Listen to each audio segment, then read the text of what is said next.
Hey, welcome to my Luminar Neo editing demonstration. So what we'll see here is I'm going to edit this photo I recently took at Cloudland Canyon State Park in Georgia. We'll start by going over and taking a look at our Develop tab, all the tools here on the right-hand side that you see. And the first thing I do when I open the Develop tab is go and choose the profile. So I'm going to choose my camera profile. It doesn't show up here, but we're going to change this to my landscape camera profile. And then I'll start working on the edit and exposures.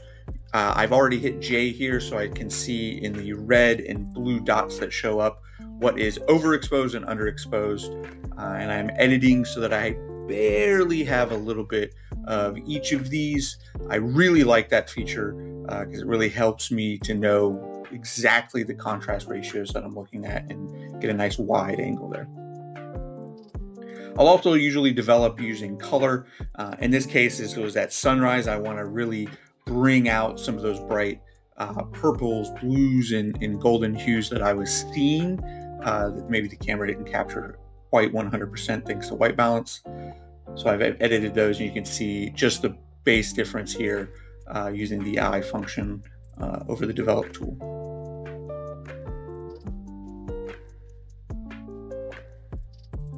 Next, I actually kind of did this out of order, but I decided I want to go ahead and make sure I cropped this. You see the red bush there at the bottom originally. So I used Luminar Neo's AI crop to get the initial look, and then I can move it around a little to get the final dimensions on the image that I wanted. After this, I've been using the new image quality tools that recently came out this year. And these are really helpful, and I super enjoy them. Mainly, I always start with the noiseless. It says low. I always never use low. I either use medium or high, but usually I don't mess with the sliders afterwards. So you can see it really just eliminates some of that digital noise, which is especially helpful in images that I've captured at sunrise or sunset where I might be shooting in a higher ISO to begin with. I also really enjoy the Supersharp AI.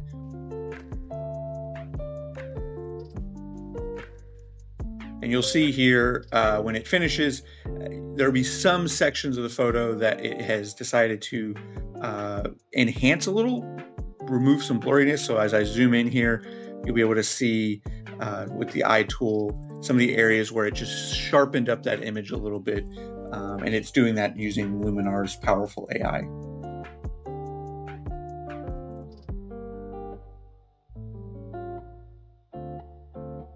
Now, after these initial edits, I went straight up to the Enhance AI function. When I'm looking to edit very quickly, this is the tool I use primarily after I've done my initial develops. And I really like how it just is able to pull out exactly what I'm looking for most of the time in an image. This may not be a tool for you, but I use it constantly.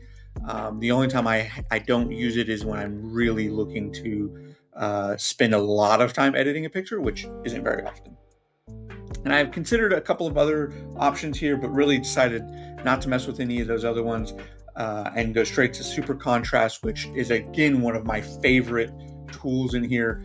The ability to pull contrast out of specific areas or specific tones is really powerful. And with this one here, I was looking to increase contrast really in the highlights and shadows. So you'll see initially my highlight edit darkened or emphasized a little bit more darkness in the contrast on the highlights, and then did the same with the shadows. And you'll see the blue dots show up, and I pull those just back so there's just a slight amount left where I've got the darkest darks that I feel comfortable with in the image. And that's it. This image I edited in about 6 or 7 minutes. This video is about 5 minutes long. So total time editing, a couple of sped up pieces, is about 5 or 6 minutes. So really, really quick way to get an edit. And you can see here the differences in the shot.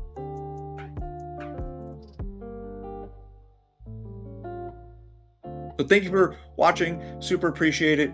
Here's a kind of a final image, what it looks like. So thanks for watching. If you want to see anything more, please visit FloridaManOnTheRun.com.